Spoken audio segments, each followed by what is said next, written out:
Hello, welcome back to Dirt Rag TV. Here we have Kirk Pacenti, another small frame builder that's experimenting with the 650B frame size. Kirk, hello, welcome. Hi, thank you. I'm really glad that you made it. We were just talking about all the missed connections and craziness, the Interbike craziness that I literally didn't know. I'd never met Kirk, didn't know what he looked like, and he walked in and I didn't know, didn't realize he was my next guest. But I have seen his bike. We have a Kirk Pacenti bike with 650B wheels in the Dirt Rag office right now that was written up for our October 1st issue. So what made you decide that you wanted to use this wheel size? Well, strictly from a designer's standpoint, you know, frame builder / designer standpoint, yeah. We've built thousands of bike frames, designed thousands more, and I've been riding both 26 and 29-inch bikes for a long time. Yeah. And what I realized was that the market is shifting to, you know, more and more full suspension travel, even for cross-country type bikes. You know, 120, 130, 40 millimeter travel is becoming very normal today. It's not just for downhill bikes anymore. Exactly. And the wheel size, as popular as 29ers are and as great as they are, just does not lend itself for that much travel for even larger riders. You know, it's just there's too many compromises from a design standpoint that have to be made, you know, just to accommodate the wheel.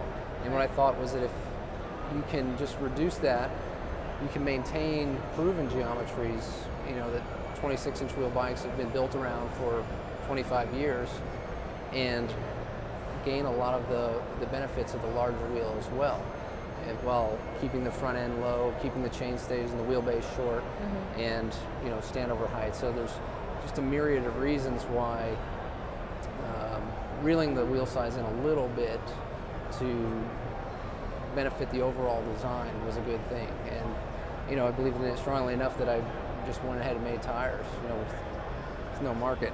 Yeah, so how did that come about, the tire? I got turned on to the 650B wheel size only a few years ago by Grant Peterson, who's pushing it for his cyclotouring bikes, which there's a long history of, you know, 80, 90 years or so. With his Rivendell brand, he's exactly.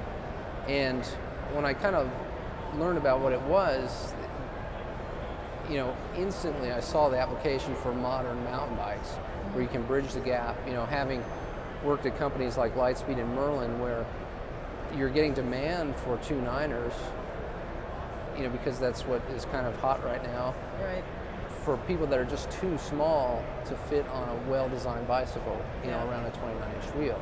And I saw this application not only to better fit smaller riders, but also work better with more contemporary designs, as in, you know, 120, 130 millimeter travel bikes. So do you have plans yourself to make a bike with more travel, full suspension frame? I'm going to try to focus more on the componentry end and service. You know, it blends nicely with my current business, the frame building supplies, where I service guys like Carl and Drew, and where I'm selling tubing. And, you know, from the very beginning, I thought that was the market for this wheel, because the smaller builders are so versatile and flexible. They can, if you walked into a shop and you wanted a 26 or a 29 or a 27.5-inch wheel bike, they can do it. You know, Trek or Cannondale, it's going to take some years for them to get on board. Right. But the whole focus in the beginning was to just service those guys further and allow them to compete, you know, against the bigger companies who can't react that fast. And that's always been my motivation. The truth is, it's been moving much, much faster than I ever expected. You know, companies like Haro are calling me, and Trek, and, you know, other big companies are also interested. So it's pretty exciting. It is kind of amazing this time around with this different wheel size, how fast things are moving. Do you think that's because the industry has already gone through a period of, with 29 wheels, you know, accepting that things could be different, and they're more willing to accept another change? Do you think it's because they want to jump on, you know, this trend?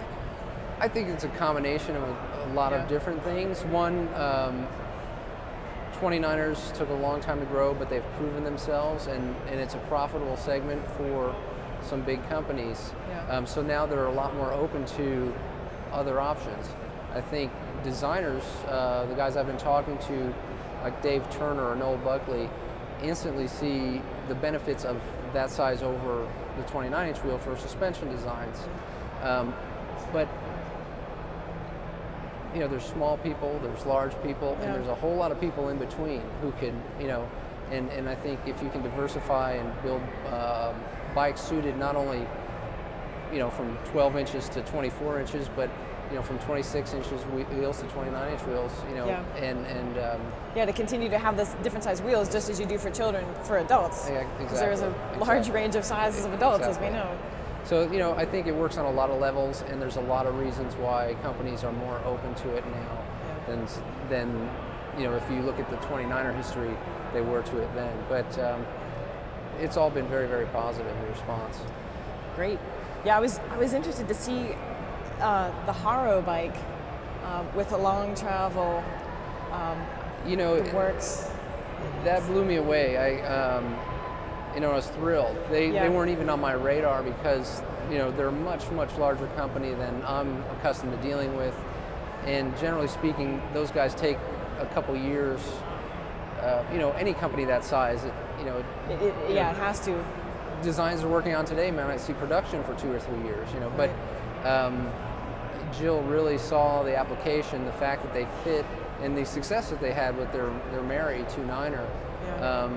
I think clicked with her, and she saw the potential that if you can get a slightly bigger wheel on a long travel bike and maintain, you know, your wheelbase and a lot of the other features of a smaller wheel, it's a good thing. And you know, from a dollars and cents point of view, the tooling required to make their current bikes work with this wheel size is nothing compared to completely redesigning a bike to fit around the bigger wheel. That's another big factor, because the geometry doesn't have to be changed too much. In fact, I think in some cases you can just put the bigger wheels in it. I mean, ideally you would make a couple very minor changes, but it's not like redesigning a bike from scratch. Right. New tools, new design, new everything. That's hundreds of thousands of dollars in development compared to existing tooling with some minor modifications, and you're ready to go. Okay, well, good luck. Wish you continued success. Thank you. And thanks for being on TV with us today. Nice to meet you.